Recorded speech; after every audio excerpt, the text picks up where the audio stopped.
اللہ کے نام کے ساتھ شروع جو بڑا مہربان اور نہایت رحم فرمانے والا ہے۔ حضرت ابو موسیٰ رضی اللہ تعالیٰ عنہ سے روایت ہے، فرماتے ہیں کہ حضور نبی اکرم صلی اللہ علیہ وسلم نے ارشاد فرمایا،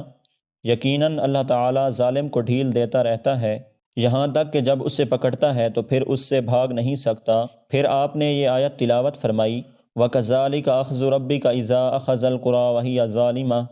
إِنَّ أَخْذَهُ أَلِيمٌ شَدِيدٌ۔ ترجمہ: اور تیرے رب کی پکڑ اسی طرح ہوتی ہے جب وہ کسی ظالم بستی کو پکڑتا ہے، یقیناً اس کی پکڑ سخت دردناک شدید ہے۔ حضرت مقدام بن معدی کرب الکندی رضی اللہ تعالیٰ عنہ سے روایت ہے،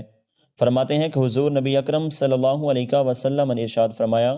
اللہ تعالیٰ تمہاری ماؤں کے ساتھ بھلائی کرنے کا حکم دیتا ہے، اس کے بعد تمہارے آبا یعنی باپ دادا سے بھلائی کرنے کا حکم دیتا ہے، پھر اس سے جو قریبی ہے اس کے ساتھ بھلائی کا حکم دیتا ہے۔ حضرت سیدنا عبداللہ بن عمر بن عاص رضی اللہ تعالیٰ عنہ سے روایت ہے،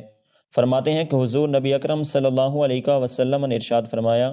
یقیناً بد خلق اور بسیار خوار، متکبر اور ہر مال جمع کرنے والا اور بخل سے کام لینے والا جہنم کا حقدار ہے، اور جنت کے حقدار کمزور مغلوب لوگ ہوں گے۔ حضرت سیدنا ابو امامہ رضی اللہ تعالیٰ عنہ سے روایت ہے،